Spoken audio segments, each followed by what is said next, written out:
কালিটা লিবে না লালটা লিবে কোনটা লিবে কও কোনটা কও মাশাআল্লাহ খুব সুন্দর হয়েছে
এই অবস্থা ওয়ালাইকুম সালাম কি চমৎকার বাড়ি হয়েছে হ্যাঁ ওয়ালাইকুম সালাম মাশাআল্লাহ খুব সুন্দর হয়েছে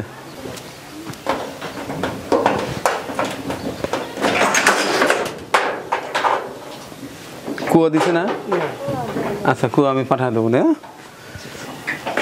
কুয়া কোন জায়গায় জায়গা আছে তো পাইপ দিছে এখানে এইখানে না তোমাদের জায়গা আছে তাহলে মোটামুটি ঘর হলো টয়লেটও হয়ে গেল ইনশাল্লাহ। আচ্ছা তাইলে আমি বলছিলাম না আল্লাহ চাই তো একটা হয়ে যাবে, আল্লাহ কবুল করে নিছে, ঘর হয়ে গেছে। এমনকি খুশি না বেজার? খুশি হ্যাঁ খুশি। তো মুখ তো দেখা যায় বাংলার পাঁচের মতো। হ্যাঁ এত সুন্দর ঘর হলো, পোলাপানের ঈদের বাজারে করে দিয়েছিলাম। হ্যাঁ ও তো হ্যাঁ মার্কেটে যা তো খুব খুশি। ঈদ কেমন কাটলো এবার? ঈদ কেমন কাটলো? হ্যাঁ এই বাবা দাঁড়া দাঁড়া দাঁড়া দাঁড়া, তোমাকে দেখি আর কিছু লেবুন চোষ খাওয়ার জন্য কিছু দেওয়া যায় নাকি? কে রে মানি ব্যাগি? না আছে, এই যে আছে, এই যে কি কালিটা লিবা না লালটা লিবা? কোনটা লিবা কও? কোনটা কও? যে কোনো একটা লিবা, কোনটা লিবা? আরে একেই বলে কাঠের পুতুল। ধর হেঁটে লাও। হ্যাঁ একেই বলে কাঠের পুতুল, টাকা দিলে কাঠের পুতুলও করে। খুব খুশি? আচ্ছা ঠিক আছে, তো ভালোই লাগছে। বেশ কয়েকদিন পরে আরেকটি ঘর দিলাম এক অসহায় পরিবারকে। ও আসলে অসুস্থ, রাজু নাম না কি? রাজু নাম। ওই ইট ভাটায় কাজ করতো, ওর পায়ের মধ্যে এখনও রড আছে, রড বের করতে বেশ কিছু টাকার দরকার। এর আগে আসছিলাম, যতটুকু সম্ভব হয়েছে সহায়তা করে গেছিলাম ঈদের আগে। এরপরে বাচ্চা কাচ্চা নিয়ে ঈদের কাপড় চোপড় কিনে দিয়েছিলাম। আমি চেষ্টা করি যখনই যে কেউ আমার মাধ্যমে কোনো সহায়তা করে আমি দ্রুতই পৌঁছে দেওয়ার চেষ্টা করি। আমি কোনো কাজে স্টকে রাখি না। রোজা পার হয়ে গেছে, ঈদও পার হয়ে গেছে, এখন পূর্ণদমে ছুটছি বিভিন্ন খামারে। এই কাজগুলো আপাতত স্থগিত রেখেছি সেই কোরবানি পর্যন্ত, কারণ আমার সংসার চলে, আমার পরিবার চলে কৃষিভিত্তিক চ্যানেল যেটি চিত্তপুরি কৃষি চিত্র, ওই চ্যানেলের আর্নিং থেকে সেটাই করছি। কোরবানি পর্যন্ত আমার ছোটাছুটি বেশি। ডোনারদেরও অনুরোধ করেছি এই 2-2.5 মাস আমাকে ছুটি দিন, এবং যারা সহায়তা প্রার্থী বিভিন্ন এলাকা থেকে আসেন তাদেরকে অনুরোধ করে বলছি এই 2-2.5 মাস আমাকে কেউ নক করবেন না, কারণ আমার তো সংসার আছে। কারণ এটা যেই সহায়তা করে আমি দ্রুত পৌঁছিয়ে দিই, এবং ভালো কাজ করতে গিয়ে অনেক কথা শুনতে হয়, যে কারণে ভাবছি যে এই 2-2.5 মাস শুধু আমার পরিবারের জন্যই কাজ করব। এরপরেও কিছু টাকা ছিল, সেটি জোড়াতালি দিয়ে এর ঘর করে দিয়েছি। এরপরে কটা টাকা ছিল সেটা দিয়ে টয়লেট করেছি, এখনও কুয়া দেওয়া বাকি।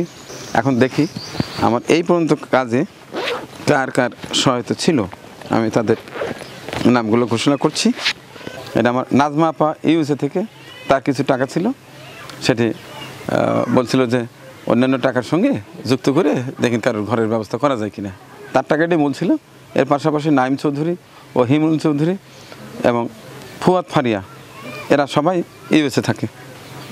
এবং সর্বশেষ মনির হোসেন গাজীপুর, তারও কিছু টাকা ছিল। এই টোটাল মিলে ঘর করার পরে কিছু অর্থ অবশিষ্ট ছিল, সেটা দিয়ে টয়লেটটা করে দিয়েছি। এরপরেও কাজ বাকি রয়েছে, একটা কুয়ো দিতে হবে, তো তাদের জন্য দোয়া করবেন না। আর যারা এই মানবিক কাজে যে সকল ভাই বোন বন্ধুরা আমার পাশে থেকে এই চমৎকার কাজ করে গেছেন, তাদের জন্য প্রাণ ভরা দোয়া করছি, ভালোবাসা জানাচ্ছি। দোয়া করছি এই অসহায় পরিবারের জন্য, এরা যেন ভালো থাকে। দোয়া করছি আপনাদের জন্য, মহান সৃষ্টিকর্তা যেন এই একটা অসহায় পরিবারে চমৎকার একটি লাল সবুজ ঘর দেওয়ার ওসিলায় আপনাদের জান্নাতের চমৎকার একটি বাড়ি উপহার দেন, এই দোয়া করে শেষ করছি আজকের এই বিশেষ ভিডিও চিত্রটি। ভালো থাকবেন সবাই, আল্লাহ হাফেজ।